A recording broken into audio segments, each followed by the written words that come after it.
Crystalline solids के बारे में जानेंगे। इसका क्लासिफिकेशन जो किए थे वो 4 भागों में था। पहला आयनिक सॉलिड्स, दूसरा कोवैलेंट सॉलिड्स, और तीसरा मेटालिक सॉलिड्स, और चौथा मॉलिक्यूलर सॉलिड्स। पहले हम जानेंगे आयनिक सॉलिड्स क्या होता है और इसके बारे में थोड़ा बहुत जानेंगे, काहे कि अपने 12th के सिलेबस में है, बट क्रैश कोर्स के लिए इतना इम्पोर्टेंट नहीं है, तो उसके बारे में थोड़ा थोड़ा जानेंगे। काहे कि ऑब्जेक्टिव में पूछ दिया करता है कि आयनिक सॉलिड्स, मेटालिक सॉलिड्स और कोवैलेंट सॉलिड्स के एग्जाम्पल, इसीलिए हम थोड़ा प्रयास करेंगे समझाने का और एग्जाम्पल के साथ। देखिए, पहले देखते हैं आयनिक सॉलिड्स। आयनिक सॉलिड्स जो लैटिस पॉइंट होता है, लैटिस पॉइंट देखते हैं।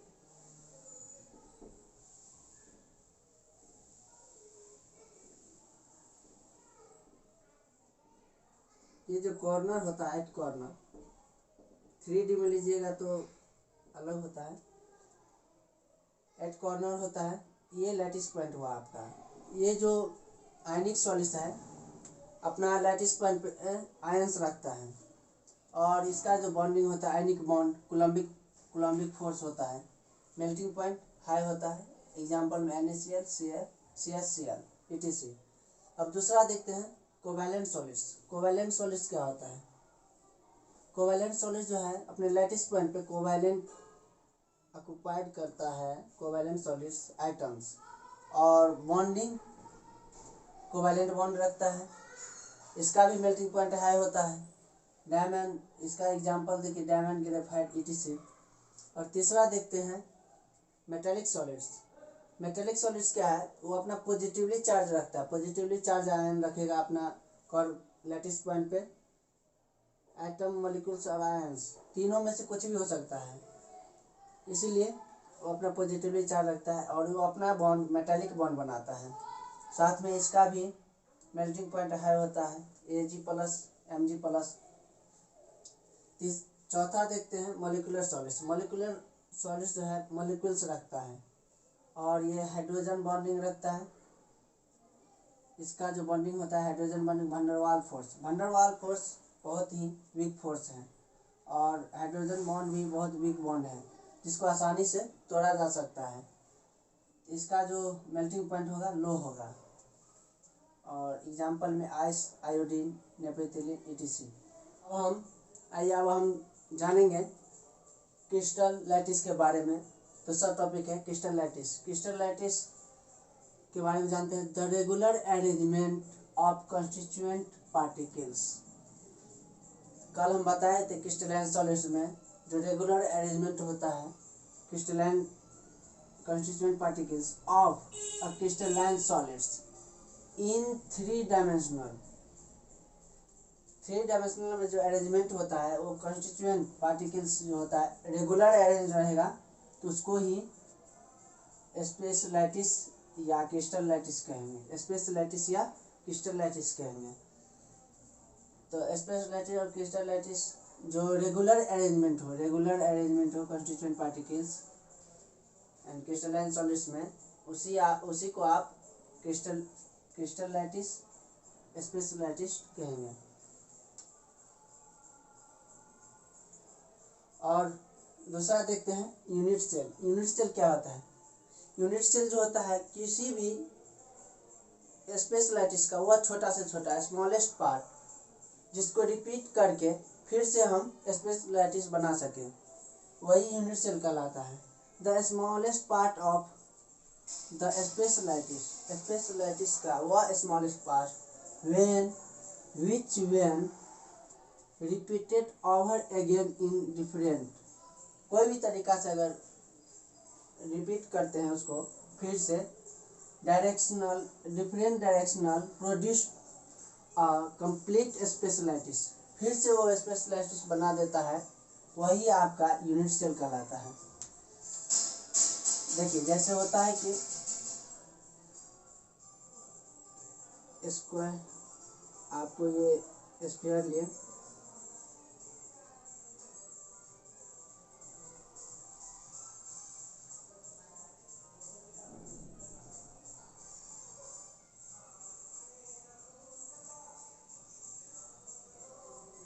ये स्फीयर लिए, इसमें जो है आपका ये छोटा छोटा जो भाग है, ये छोटा भाग दिख रहा होगा, ये छोटा भाग, वही आपका यूनिट सेल है। वही आपका क्या है? यूनिट सेल है। इसी को अगर रिपीट करेंगे तो क्या बनेगा? Special lattice. वही आपका यूनिट सेल कहलाएगा। अब जानेंगे type of unit cell. Unit cell के कितने प्रकार होते हैं? Type of unit cell. पहला simple cubic unit cell. Simple cubic unit cell के बारे में, जिसको प्रिमिटिव भी कहते हैं, और centre cubic unit cell, non primitive कहते हैं इसको। तो सेंटर क्यूबिक यूनिट सेल जो है आपको 3 प्रकार के होते हैं। FCC face centre cubic unit cell, दूसरा BCC body centre cubic unit cell, और तीसरा है ECC मतलब end face centre cubic unit cell. तो पहला हम देखते हैं इसका simple cubic unit cell. Simple cubic unit cell, इसके बारे में इतना नहीं जानेंगे, काहे कि आपको उतना नहीं पूछेगा, ऑब्जेक्टिव में थोड़ा बहुत पूछेगा, उसके लिए आपको बता देते हैं। जो ये अपना लैटिस पॉइंट पर जो 8 लैटिस पॉइंट होता है इसका सिंपल क्यूबिक यूनिट सेल का, जैसे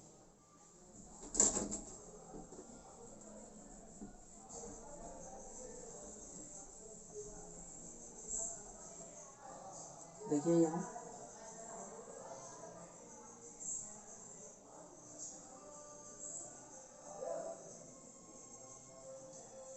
इसका जो लैटिस पॉइंट होता है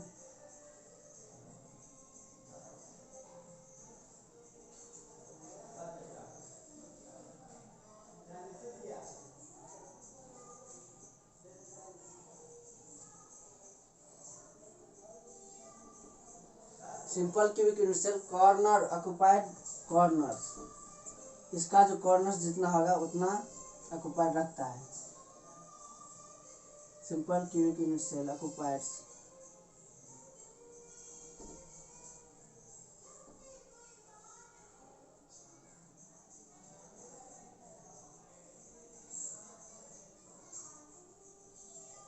occupied by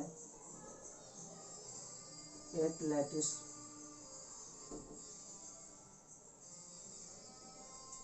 पॉइंट। आपको जो simple cubic unit cell 8 lattice point रखता है।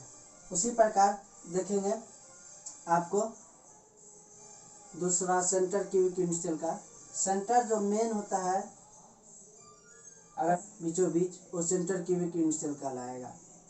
8 इलेक्ट्रॉन तो कॉर्नर पर रखेगा ही, और 1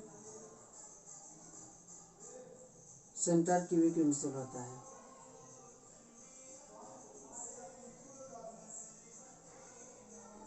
सेंटर क्यूबिक यूनिट सेल। और इसका जो देखते हैं FCC face centre cubic unit cell देखते हैं। तो जो आपका फेस होगा, कितना फेस है इसमें? देखिए क्यूब है, फेस देखते हैं, एक ऊपर का हुआ, एक साइड का हुआ, एक इस साइड हुआ, एक नीचे का हुआ, एक देखिए एक पीछे का, जैसे आपको देखिए ये जैसे क्यूब है, इसमें आपको दिखाई दे रहा होगा क्यूब टाइप है। इसका फर्स्ट देखिए, ये फेस हुआ एक, और इसका पीछे भी है 2 3, और नीचे भी 4, और इस साइड भी है 5, और ये पीछे का फ्रंट का 6। इसका जो फेस सेंटर होगा 6 होगा।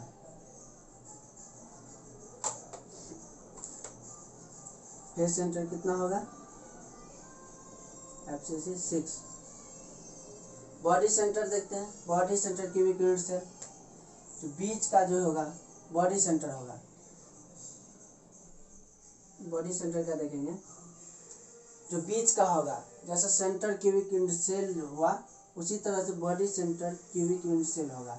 तो बॉडी सेंटर मतलब 1 होगा, इसका भी बॉडी सेंटर का भी 1 होगा।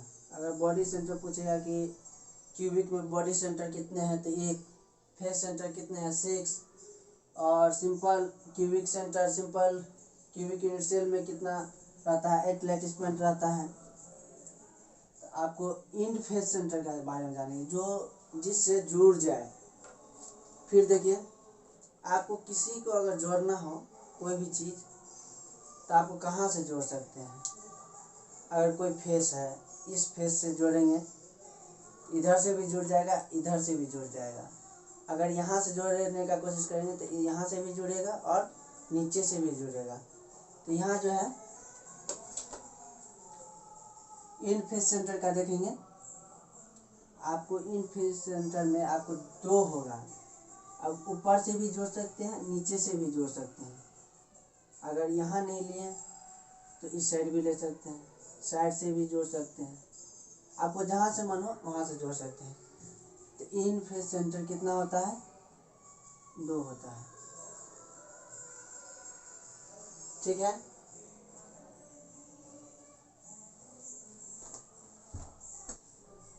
देखिए, अब हम कुछ ऑब्जेक्टिव टाइप जानेंगे जो बहुत ही महत्वपूर्ण है।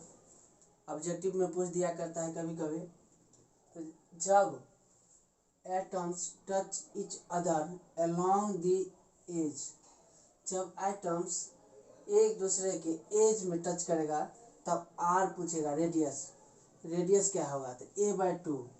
अगर दिया होगा ए दिया होगा लेंथ,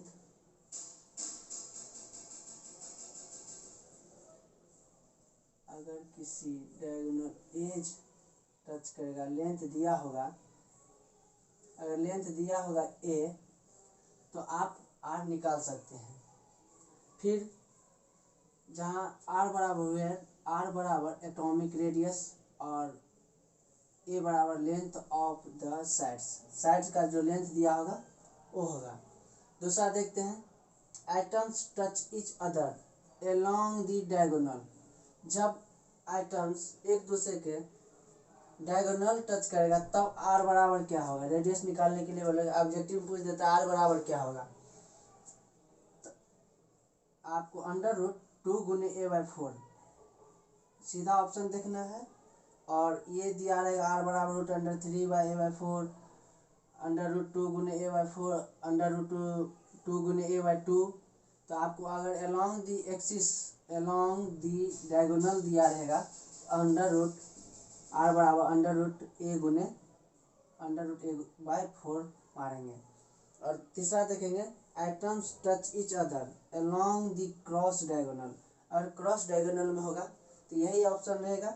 मारना क्या है, r बराबर √3 गुने a/4। अगर डेंसिटी दे देगा, यूनिट सेल का डेंसिटी निकालने के लिए, तो फार्मूला होता है, ऐसे फार्मूला डायरेक्ट पूछता है, डायरेक्ट फार्मूले आपको पूछेगा। तो फार्मूला आप देखे रहिएगा तो मार दीजिएगा वहाँ पे, ऐसे रख लीजिएगा इसको, n गुने m बाय n गुने a/3। तो वेयर n बराबर, जहाँ कैपिटल N बराबर होगा एवोगाड्रो नंबर होता है। तो ठीक है, देखिए इतना तक हुआ।